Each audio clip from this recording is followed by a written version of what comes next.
de Bolivia, Evo Morales, no podrá ingresar al Perú junto a 8 operadores políticos que al parecer laboran, trabajan, tienen ideales similares y entraban y salían de territorio peruano de manera habitual. Por eso vamos a comunicarnos vía Zoom con el ex vicecanciller del Perú, Eduardo Ponce Vivanco.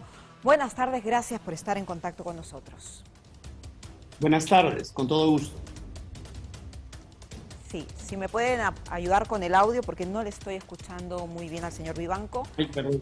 Perfecto, ahí sí que sí. Muchas gracias por estar con nosotros. Y bueno, acabamos de escuchar parte del discurso del Premier, donde es bastante claro y él precisa que no va a permitir este tipo de injerencias por parte de exautoridades, como el caso de Evo Morales, o de otros operadores políticos internacionales que están involucrándose en algunos actos que al parecer estarían corrompiendo el orden del país. ¿Usted cómo puede interpretar este tipo de afirmaciones? Yo he tenido la oportunidad, por ustedes y por el Zoom, de escuchar la intervención que me ha parecido impecable del primer ministro. Las circunstancias no pueden ser más violentas, más graves y más sospechosas, porque esto es algo que no se ha producido espontáneamente. Es algo que ha sido azuzado y naturalmente en la punta de lanza del castrochavismo en el Perú, que es Evo Morales, ha sido cortada por lo sano. A mí me ha parecido que ya era hora de tomar esa medida, de prohibir las acciones de Morales y sus activistas en el sur del Perú, que se vienen dando desde el inicio del gobierno de Castillo, porque no es nuevo. Ustedes recordarán perfectamente que aún antes de asumir, el señor Morales tuvo un almuerzo copioso con Vladimir Cerrón, le hablaron de lo divino y de lo humano, y la influencia de Morales en el gobierno de Castillo. Sí, señor Vivanco, justamente hemos tenido un problema en la comunicación, a ver si podemos reanudarla. Se ha mantenido como una... Ajá. Bien, también quisiera preguntarle su impresión. ¿Por qué el discurso de Evo Morales cala en los ciudadanos del sur del país? ¿Cuál es esta, digamos, propuesta que él ofrece junto a sus operadores políticos que al parecer sí surte efecto en la población de esta zona del Perú? Es una pregunta difícil de responder, ¿no? Porque yo estoy seguro que los que sufren de esta situación principalmente son los puneños, que son auténticos comerciantes y emprendedores naturales, no solamente en Puno, sino en Tacna, en Moquegua, en Arequipa, donde, en fin, se han desplazado para hacer negocios. Entonces, esta situación es muy extraña y por eso es que yo incido y subrayo en la instigación externa que se viene dando desde hace mucho tiempo en el Perú, particularmente en el sur por la vecindad con Bolivia.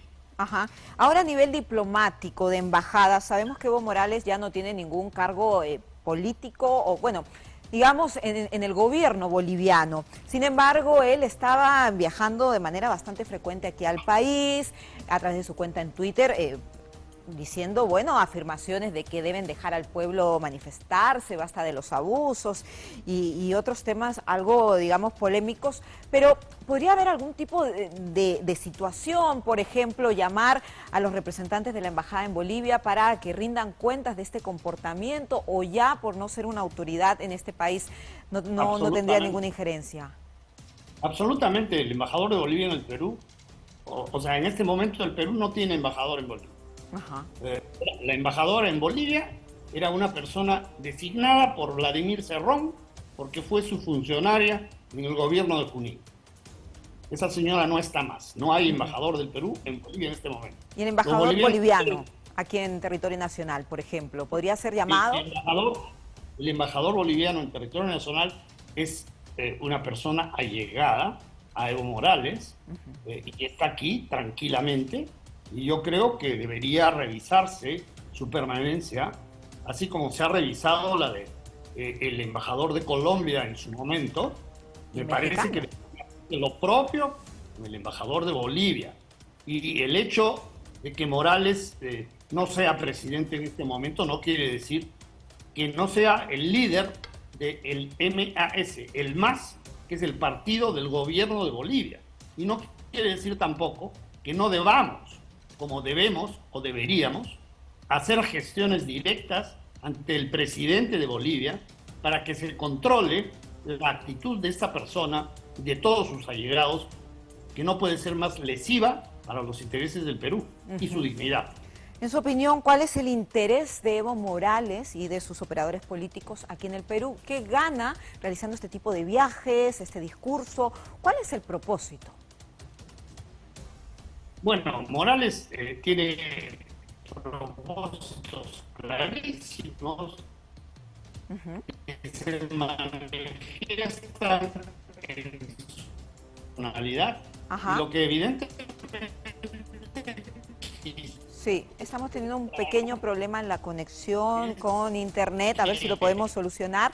Y le preguntaba el ex vicecanciller, el señor Eduardo Ponce, ¿cuál sería el propósito de Evo Morales? ¿Cuál es el interés tan, bueno, la verdad es que lo ha demostrado claramente en el Perú? ¿Qué gana él relacionándose en estos temas que en realidad no le competen? Señor Vivanco, ¿me escucha?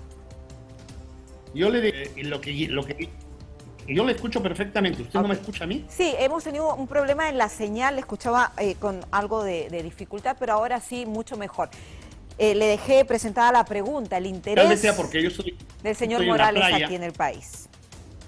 Bueno, yo le decía que esto se genera desde el advenimiento del gobierno de Castillo, porque la asociación de Morales con Cerrón y con Castillo no podía ser más cercana.